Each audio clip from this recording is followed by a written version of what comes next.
les présentations. Donc, je vais vous partager mon écran à nouveau. Est-ce que le partage écran fonctionne bien? Oui, parfait. Oui.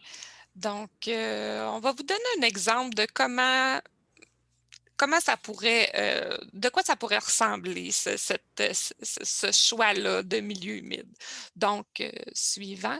Donc, premièrement, on a notre territoire, on a plusieurs bassins versants, mais il faut comme identifier, chaque fossé a son bassin versant, chaque cours d'eau, chaque milieu humide a son bassin versant. Il faut comme découper le territoire de la MRC en unités de réflexion qui doit être cohérent avec les bassins versants pour s'identifier des secteurs puis des zones de réflexion. Donc, si vous avez les cours d'eau en bleu, les milieux humides, c'est les taches vertes, les cours d'eau qui se jettent là, dans un plus gros cours d'eau ou dans un lac, et vous avez comme un dessin de rose et jaune, c'est la zone inondable. Donc, suivant, donc, dans le fond, en estrie, qu'est-ce que l'estrie fait? Premièrement, elle va identifier avec une méthode avec Conservation de la nature Canada les milieux d'intérêt à l'échelle de l'Estrie qui sont intéressants pour la conservation. Donc là, on va apprendre quelque chose sur notre propre territoire. Ensuite, elle va venir créer la démarche estrienne, une très grosse base de données qui va nous donner de l'information sur chaque milieu humide. Donc, elle va calculer 10 critères par milieu humide et nous, on va pouvoir interroger cette base de données-là. Ces critères-là sont calculés avec une méthode scientifique parce que ce n'est pas vrai que tous les milieux humides font de la rétention de l'eau ou font de la filtration. Donc, on va pouvoir vraiment avoir des bonnes informations. Ensuite, au Val-Saint-François, qu'est-ce qu'on va faire? Premièrement, on veut savoir comment on les utilise, ces milieux humides ou hydriques-là. Par exemple, si j'ai une prise d'eau potable à cet endroit-là, qu'est-ce qui va m'intéresser si j'ai une prise d'eau potable? C'est ma capacité de filtration des contaminants de mes milieux humides.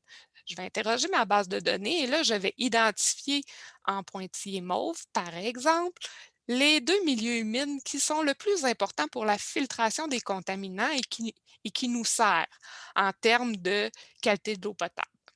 Ensuite, on veut identifier les problèmes. Donc, tantôt, Véronique va vous parler du sondage. Donc, les problèmes. Par exemple, j'ai un terrain en orange où il y a des inondations. Donc là, je vais interroger ma base de données pour savoir les milieux humides en amont, lesquels m'aident le plus à réguler ou à gérer ma problématique. Donc, je pourrais identifier un de ces trois milieux humides-là. Suivant. Et enfin, je veux savoir tout, tout suivant, tous mes projets de développement. Donc, parce qu'il peut y avoir de l'étalement urbain, il peut y avoir des projets pour voir où est-ce que je peux prévoir, anticiper mes pertes de milieu humide. Et quand je vais tout avoir cette information-là, avec le comité technique et le comité d'aménagement, on va réfléchir pour identifier nos milieux humides à la conservation. Suivant. Ah oui, en plus, il faut, comme on avait dit, il faut se parler entre municipalité et entre MRC. Donc, au final, avec toute l'information, je vais identifier des milieux humides pour la conservation. Suivant. Mais encore une fois, il va y avoir du développement sur mon territoire. Donc, il y a des milieux humides qui peuvent disparaître légalement avec la procédure, la législation en place, mais ces milieux humides-là vont être compensés d'une façon monétaire dans un fonds et ces sous-là vont pouvoir nous permettre de créer ou de restaurer des milieux humides. Donc, vous comprenez que si je n'ai pas de perte de milieu humide, je ne restaure et ne crée pas. Donc, c'est le statu quo. Au final, il faut que les gains égalent les pertes.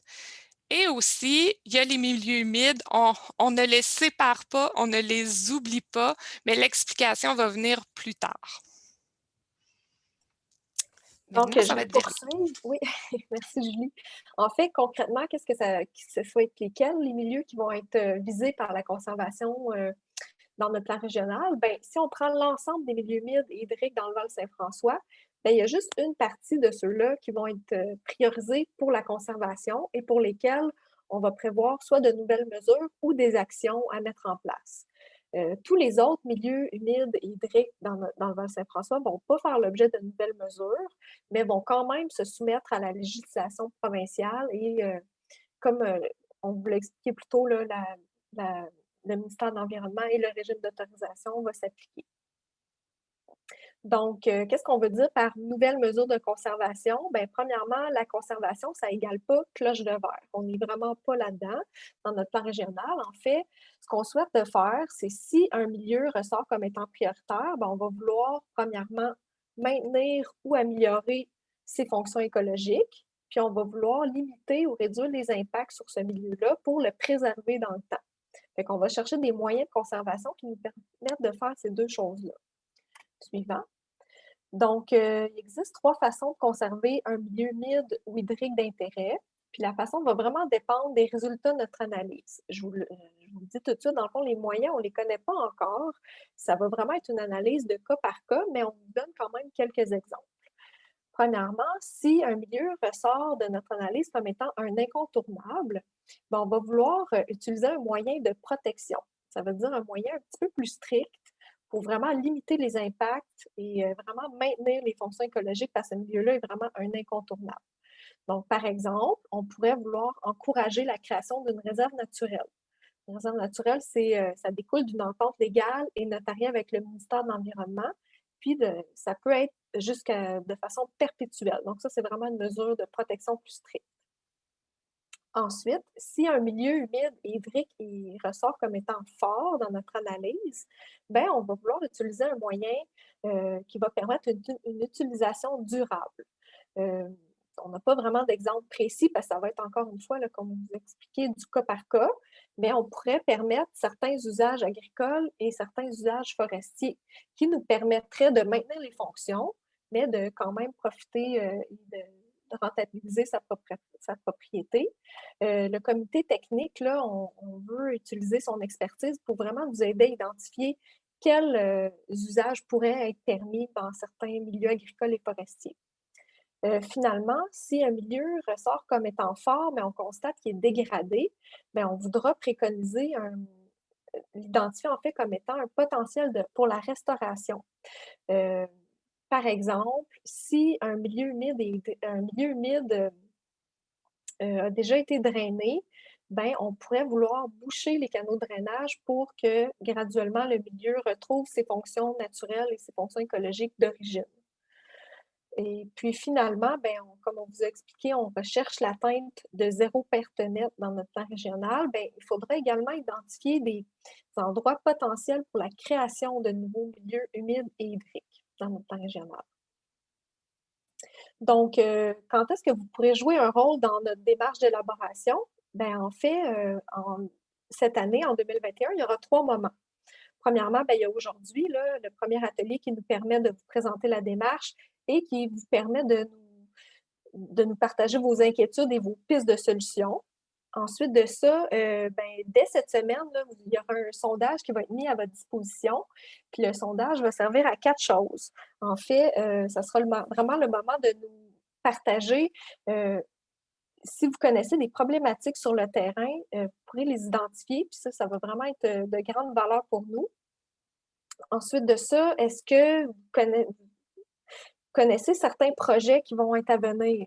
C'est peut-être difficile de prévoir les 10 prochaines années, mais si vous connaissez déjà des projets sur le territoire à venir, bien, vous pourrez les identifier. Ensuite de ça, est-ce que vous aimeriez avoir un milieu humide de créer chez vous? Peut-être qu'il y en a qui seraient intéressés. En fait, ce serait le moment également de nous partager votre intérêt.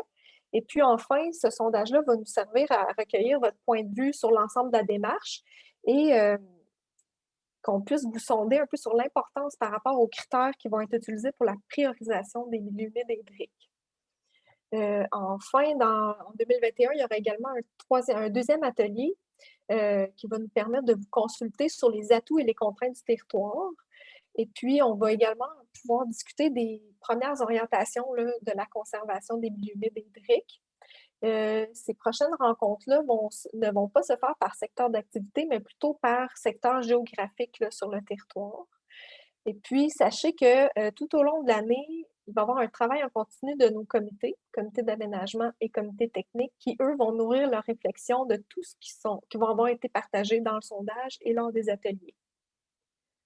Pour la deuxième année, en 2022, il y aura également un troisième atelier où on souhaite vous consulter sur les moyens de conservation privilégiés.